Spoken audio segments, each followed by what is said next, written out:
Assalamualaikum warahmatullahi wabarakatuh. Good afternoon, class. We are Grade 6. The members are Ade Rinaldi, Alda Chaniananta, and Rizky Octaviano. We will explain to you all about euphemism. So, without any further ado, let's jump to the topic. Here we go, guys. Euphemism. Euphemism is a figure of speech commonly used to replace a word or phrase that is related to a concept might be considered harsh, impolite, or unpleasant, and make others uncomfortable. For a simple example, instead of saying he's died, you can say he passed away. Another example, I'm just between jobs. To tell someone that you are unemployed because the word unemployed might have a negative connotation for sure. Why do we use euphemism? Euphemism can soften uncomfortable topics or mislead listeners and readers. Their effect depends on the context of their use. Okay, so the first point, euphemism to comfort. Euphemism offer a way to reduce tension in conversation and make everyone involved feel more comfortable. Euphemism can be used for the benefit of others without causing harm in many cases. For example, to be polite when speaking to a person grieving the recent loss of a loved one. The term passed away in place of died can ease some of the negative feelings the subject may cause. Euphemism can also make difficult conversation less awkward. Euphemism to disguise. Euphemistic language can be used to intentionally confuse and disorient others, and the implications of these should not be taken lightly. They are used by some to package the truth into something more easily digestible and have been called unpleasant truth wearing diplomatic colons. Cripps, 1985. Poor is not a bad word, actually, guys. Replacing it with euphemisms such as underprivileged or underserved are intentioned and sometimes helpful. But euphemisms are also dangerous. They can assist us in not saying.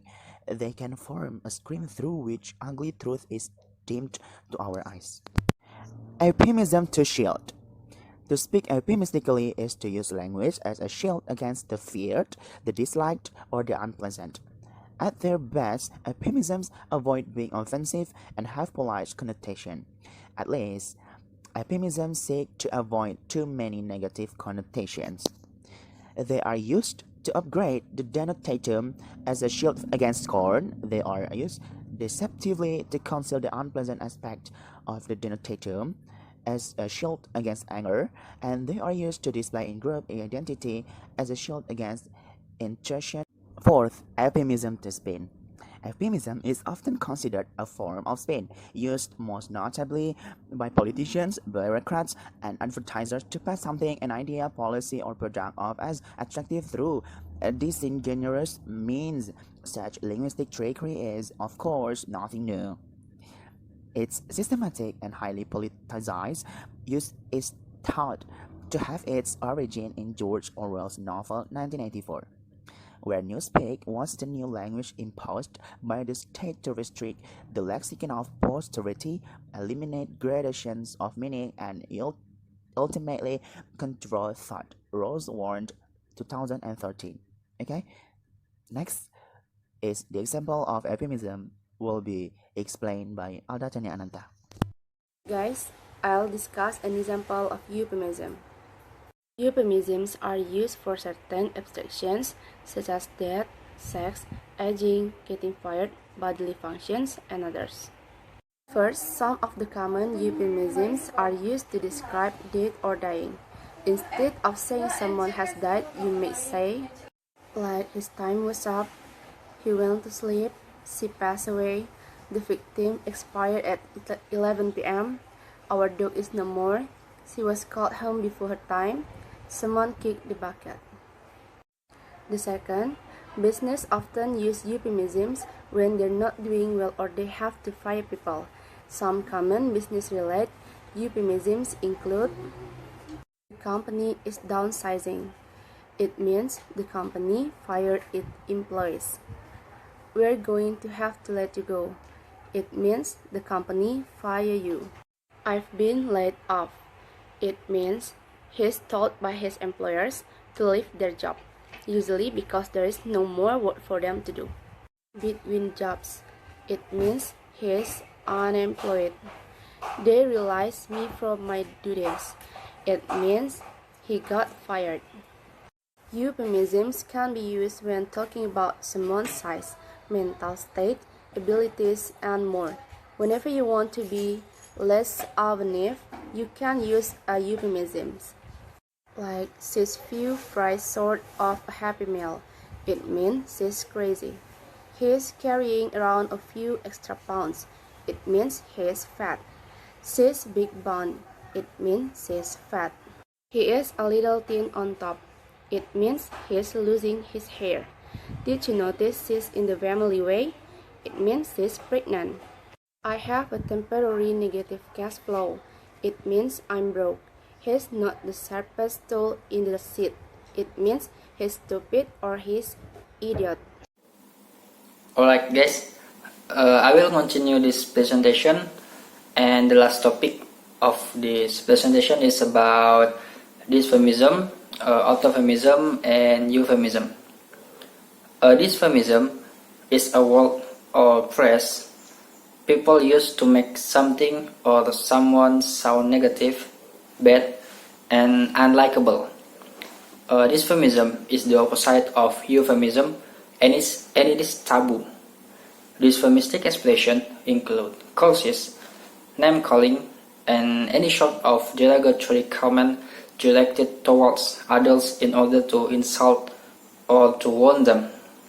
Okay, and the next is orthophemism.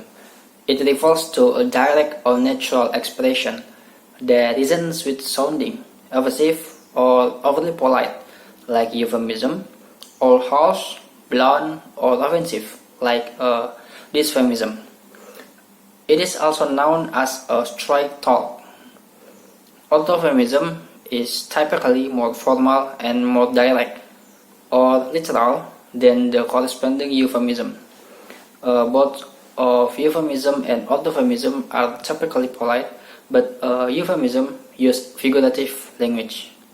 Okay, and here I have some of example of orthophemism, euphemism, and dysphemism with the same meaning but have different degree of politeness. The first one is feces. You can say it with poo to show a sweet talking, but when you say shit, it means you speak offensively to someone.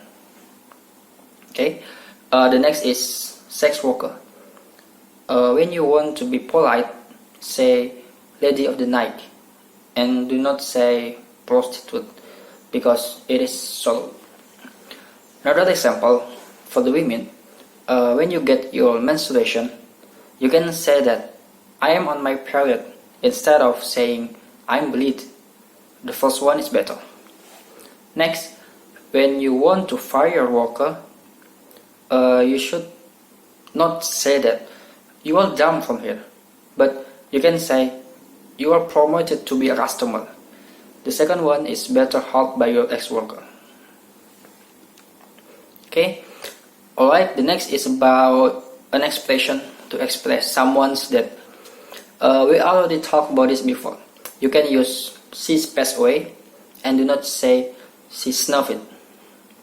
Next, when you want to say buttocks in a polite way, say bottom. But when you want to say in the opposite way, you can say ass. The next word is masturbation. The euphemism formed from the word is self-pleasure. Otherwise, wanking is the dysphemism form of masturbation. Choose your words carefully. Finally, when you want to go to the toilet, you can choose restroom instead of crapper. Like, I'm sorry, but I want to go to the restroom. I have to go number 1. Okay guys, that's all from us. Thank you and see you.